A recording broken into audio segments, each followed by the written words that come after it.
जिंदगी हमेशा के लिए बदल गई। उस दिन हर्षल गलती से अचार के डब्बे में गिर गया और उधर सरकार ने बढ़ती बीमारियों को देखकर फैक्ट्री को हमेशा के लिए बंद कर दिया। उन सभी डब्बों को ढक दिया गया और इसी तरह हर्षल अगले 100 साल के लिए इसी डब्बे में कैद हो गया। धीरे धीरे समय बीतता रहा पर कोई भी हर्षल को ढूंढने नहीं आया। आखिरकार 100 साल बाद 2 लड़के वहां आ पहुंचे और अचानक उनका ड्रोन उस डब्बे के ढक्कन से जा टकराया। जैसे ही उन्होंने ढक्कन हटाया तो अचानक हर्षल बाहर निकला और उसे देखकर उनके होश ही उड़ गए। हैरानी की बात तो ये थी कि 100 साल के बाद भी हर्षल जिंदा था और एकदम सही सलामत भी। जल्द ही ये खबर आग की तरह फैल गई और फिर एक कॉन्फ्रेंस में वैज्ञानिकों ने बताया कि वो आज तक जिंदा कैसे रहा। इसके बाद हर्षल को जांच के लिए हॉस्पिटल ले जाया गया पर वो एकदम ठीक था। डॉक्टर्स ने पता लगाया कि हर्षल के परिवार के सभी लोग मर चुके थे और अब सिर्फ उसका पड़पोता बेन ही जिंदा था। आखिरकार बेन को बुलाया गया और वो अपने परदादा हर्षल को खुशी खुशी लेने पहुंचा। हैरानी की बात तो ये थी कि वो दोनों बिल्कुल एक जैसे दिखते थे। खैर जब हर्षल हॉस्पिटल से बाहर निकला तो आसपास की ऊंची ऊंची इमारतें और गाड़ियां देखकर उसे अपनी आंखों पर यकीन ही नहीं हुआ। आखिरकार वो हर्षल को ब्रुकलिन में अपने घर पर ले आया। उसका घर देखकर तो हर्षल के होश ही उड़ गए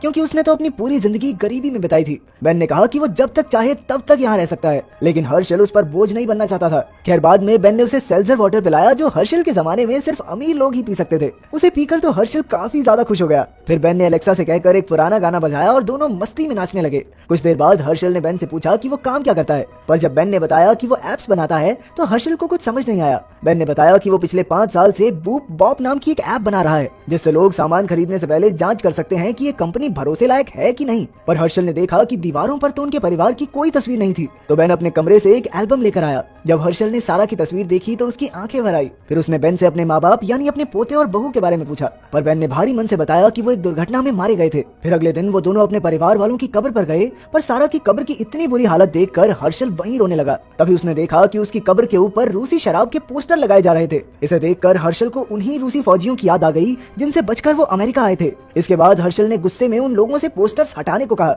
लेकिन जब वो नहीं माने तो हर्षल हाथापाई पर उतर आया। बेन ने उसे छुड़ाने की कोशिश की लेकिन वो खुद ही पिट गया और फिर उन दोनों को पुलिस ने गिरफ्तार कर लिया। आखिरकार बेन ने बहुत सारा पैसा देकर अपनी और हर्षल की बेल करवाई। फिर हर्षल ने बेन से कहा कि उसे अपनी ऐप के लिए किसी इन्वेस्टर से पैसे मांगने चाहिए, लेकिन वहां जाते ही बेन का दिल टूट गया क्योंकि उसके गिरफ्तार होने की वजह से कोई भी इन्वेस्टर उसकी ऐप में पैसा लगाने को तैयार ही नहीं था। बेन ने गुस्से में आकर इसका इल्जाम हर्षल पर लगाया, पर हर्षल तो चाहता था कि बेन ये ऐप वैप बनाना छोड़कर उसके साथ अचार का बिजनेस शुरू करे। इससे बेन को और गुस्सा आ गया और उसने गुस्से में कहा कि अगर परदादी आज जिंदा होती ना तो कहती कि क्या नल्ला पति मिला मुझे। उसी पल हर्षल ने ठान ली कि वो अचार का इतना बड़ा बिजनेस बनाएगा कि उसके मरे हुए परिवार वालों को भी उस पर गर्व होगा। उसने बेन से वादा किया कि वो इतने पैसे कमाएगा कि सारा की कब्र के ऊपर लगे उन पोस्टर्स को खरीद कर हटा सके। उसने भी ताव में कह दिया कि बेन इस परिवार के नाम पर कलंक है और वहाँ से चला गया। सबसे पहले वो किराने की दुकान पर खीरे खरीदने पहुंचा, लेकिन वो उसकी औकात से बहुत महंगे थे। फिर बाहर उसकी नजर कूड़ेदान पर पड़ी जहाँ उसे पैकेट में कुछ खीरे दिखाई दिए। उसने तुरंत वो खीरे उठाए और इसी तरह शहर के कई कूड़ेदानों में घूमकर अचार बनाने का सारा सामान इकट्ठा कर लिया।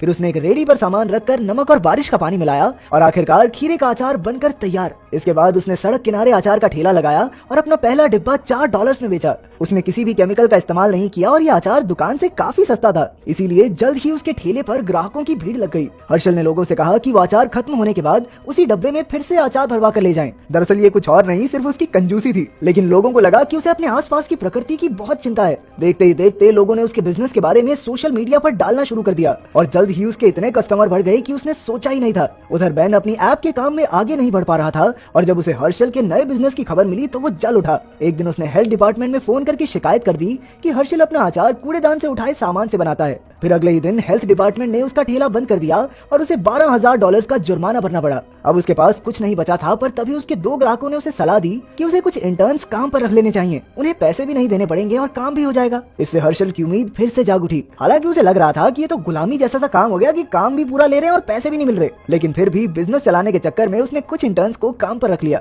जल्द ही वो हेल्थ डिपार्टमेंट के नियमों के मुताबिक अचार बनाने लगे और हेल्थ डिपार्टमेंट ने उसके बिजनेस को हरी झंडी दे दी। फिर अपने इंटर्न्स की मदद से हर्षल ने अपना बिजनेस फिर से खड़ा किया और आखिरकार उसके पास पोस्टर खरीदने लायक पैसे इकट्ठा हो गए। उधर बेन को पता चला कि जिस इन्वेस्टर के पास वो गया था अब वो हर्षल के बिजनेस में पैसा डालना चाहते हैं। तभी हर्षल वो पोस्टर लेकर अपनी जीत का जश्न मनाने बेन के घर आ पहुंचा। हर्षल बेन की मदद करना चाहता था क्योंकि आखिरकार वो ही तो एक दूसरे के सगे हैं, पर बेन को उससे कोई वास्ता नहीं रखना था। तभी बातों बातों में हर्षल ने कह दिया कि पोलैंड के लोग तो बेवकूफ होते हैं, और ये सुनकर बेन को एक और खुराफात सूझी। उसने हर्षल को ट्विटर अकाउंट बनाने की सलाह दी और उस रात हर्षल ने धड़ाधड़ धर्म, औरतों और शादी जैसे मुद्दों पर अपनी साल 1900 वाली पुरानी सोच के ट्वीट्स डाल दिए। इससे नाराज होकर कई लोग अगले दिन उसके बिजनेस का बहिष्कार करने लगे और तो और उसके इंटर्न्स भी उसके खिलाफ हो गए थे। लेकिन इसके बाद भी हर्षल अपनी सोच पर कायम रहा और कुछ ही दिनों में पुरानी सोच वाले लोगों ने उसे अपना हीरो बना लिया। फिर एक दिन उसे एक कॉलेज प्रोफेसर के साथ डिबेट के लिए बुलाया गया। तभी बेन ने भीड़ में छिपकर हर्षल से क्रिश्चियन धर्म के बारे में पूछा। इस पर हर्षल बेधड़क कहने लगा कि वर्जिन मैरी ने तो ईसाई धर्म अपने फायदे के लिए बनाया है, क्योंकि वो अपने नाजायज रिश्ते को छुपाना चाहती थी।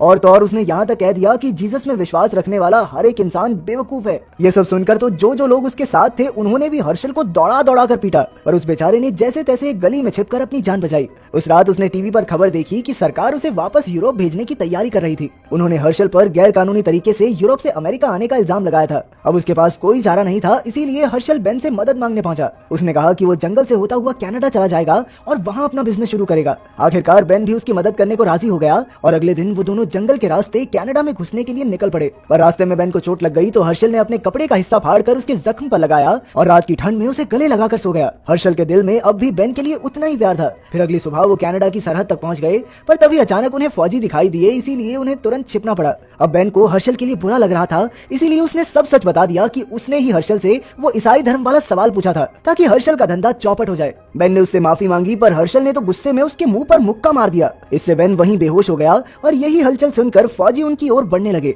अब हर्षल तुरंत छिप गया और उसने बेन के बैग से उसका रेजर और कपड़े निकाले। कुछ ही पलों में उसने दाढ़ी काटकर बेन का भेष बना लिया और फौजियों को चकमा देकर निकल गया। उधर जब फौजियों को बेन मिला तो उन्होंने उसे हर्षल समझकर गिरफ्तार कर लिया। इसके बाद बेन पर मुकदमा चलाया गया, पर बेन की कहानी पर किसी को विश्वास नहीं था। आखिरकार असली हर्षल की जगह उसे ही वापस यूरोप में एक गांव में छोड़ दिया गया। यहाँ बेन बिल्कुल अकेला पड़ गया, क्योंकि कोई भी अंग्रेजी नहीं बोलता था। आखिरकार वो चलते चलते यहूदियों के मंदिर में आ पहुंचा। वहीं दूसरी ओर हर्षल को अपने पड़पोते के लिए बहुत बुरा लग रहा था। वो बेन के घर गया और वहाँ रखी पुरानी तस्वीरों को देखने लगा। तभी अचानक उसे एक ड्राइंग मिली जो बेन ने बचपन में बनाई थी। बेन ने अपने माता पिता को बूप और बॉब नाम दिए थे। तब जाकर हर्षल को एहसास हुआ कि बॉब अपने माता पिता के नाम पर ही वो ऐप बना रहा था। उसे समझ आया कि वो उनसे कितना प्यार करता है और हर्षल बिना बात ही उसे अपने परिवार पर कलंक समझता रहा। अब उसने खुद यूरोप जाकर बेन को वापस लाने का फैसला किया। उधर मंदिर में लोगों ने बेन को अपने मरे हुए परिवार वालों को श्रद्धांजलि देने को कहा, जिससे बेन काफी भावुक हो गया। पर तभी हर्षल वहां आ पहुंचा और उसने बेन से दिल से माफी मांगी। उसने कहा कि बेन के माँ बाप को जरूर उस पर नाज होगा।